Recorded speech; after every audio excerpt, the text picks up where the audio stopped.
আমি একটা আপুকে দেখাই। এই আপুটার নাম হচ্ছে অ্যাঞ্জেল রুহি, ঠিক আছে? তো এখন কথা হচ্ছে, এটা অ্যাঞ্জেল রুহি, এটা বড় কথা না, এটা হচ্ছে মেয়েটার ছবি এবং এই ছবিটা আমি পোস্ট করছি, ঠিক আছে? মেয়েটা দেখেন কি সুন্দর, কিন্তু কথা হচ্ছে মেয়েটা একটা মাদারচোদ। তো এখন মেয়েটা মাদারচোদ কেন সেটা বড় কথা না, বড় কথা হইতেছে মেয়েটার সাথে আমি অনেক আগে গেম প্লে করতাম, আমার স্কোয়াড মেট ছিল, একসাথে খেলতাম, কন্টেন্ট মেক করতাম।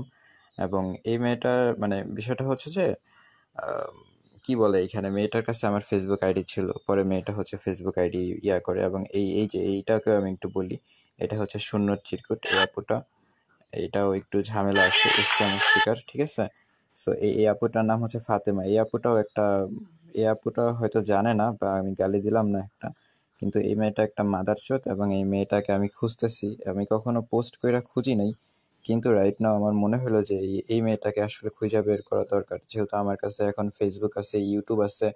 এবং আমি এই মেয়েটার সন্ধান চাচ্ছি, মেয়েটার নাম্বার আছে, মেয়েটার জানি না কি পরিচয় পরিচিতি, আপনারা জাস্ট যদি কেউ চিনেন বা না চিনলেও এটা একটা মেমোরি হিসাবে থাকবে যে এটা একটা মাদারচোদ। অ্যান্ড এটা হচ্ছে আমার সেই অনেক আগের আইডি হ্যাক করছিল, বুঝছেন? বিষয়টা হচ্ছে যে এটা, তো মেয়েটার সাথে অনেক বোঝাপড়া বাকি আছে। সো মেয়েটাকে আমি খুঁজতেছি, মেয়েটা আমাকে নিজে থেকে আমাকে ফেসবুকে অ্যাড দিছে।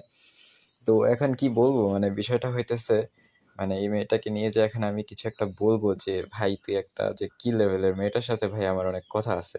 কিন্তু মেয়েটাকে আমি টেক্সট দিয়েছি, মেয়েটা কোনো উত্তর দেয় নাই। দেখেন আপনারা, আমি টেক্সট দিয়েছি মেয়েটাকে। তো এই যে আমাকে এই যে শনিবারে আমি যে আসসালামু আলাইকুম আপু, আমি এখানে একটা ছবি দিছিলাম যে আপু এই আপনি এইটা এইটা আপনার পরিচিতি। অ্যান্ড এইটা হচ্ছে যে এই যে রাত্রেবেলা, এই যে একটু আগে, মানে হচ্ছে যে এখন 5টা বাজে, তো 4:30টার সময় আমি কল দিছিলাম, দেখছি যে লাইনে ছিল, তারপর কল ধরে নাই। পরে বলছি আপু কেমন আছেন হাবি যাবি। তো এখন কথা হইতেছে আমি একটা বড় টেক্সট দিছি।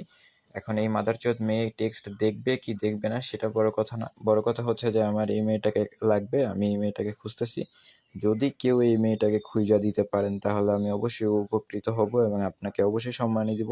এবং আসলে আমি ভাবতেছি যে এই মেয়েটার নামে একটা ফেসবুক পেজ তৈরি করব এবং মেয়েটাকে খোঁজার মানে মেয়েটার সন্ধান চাবো, দেখি কি করা যায়।